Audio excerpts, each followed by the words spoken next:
আল্লাহ সুবহানাহু ওয়া তাআলা সূরা হুজুরাতের 12 নং আয়াতে ইরশাদ করেন, হে ঈমানদারগণ, তোমরা অধিকাংশ ধারণা থেকে বেঁচে থাকো, কারণ কিছু কিছু ধারণা পাপ।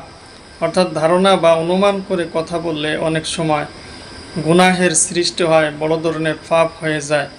এমনকি এই অনুমান ধারণা করে কথা বললে পরনিন্দা, গীবাতও হয়ে যায়, যা ইসলামের দৃষ্টিতে নিষিদ্ধ করা হয়েছে।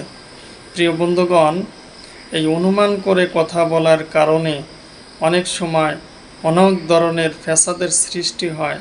যেমন একটা পরিবারেও অনেক অশান্তির সৃষ্টি হতে পারে, ভুল বোঝাবুঝি হতে পারে, পরিবারের সদস্যদের মধ্যে এই ভুল বোঝাবুঝি হতে পারে অনুমান বা ধারণা করে কথা বলার কারণে।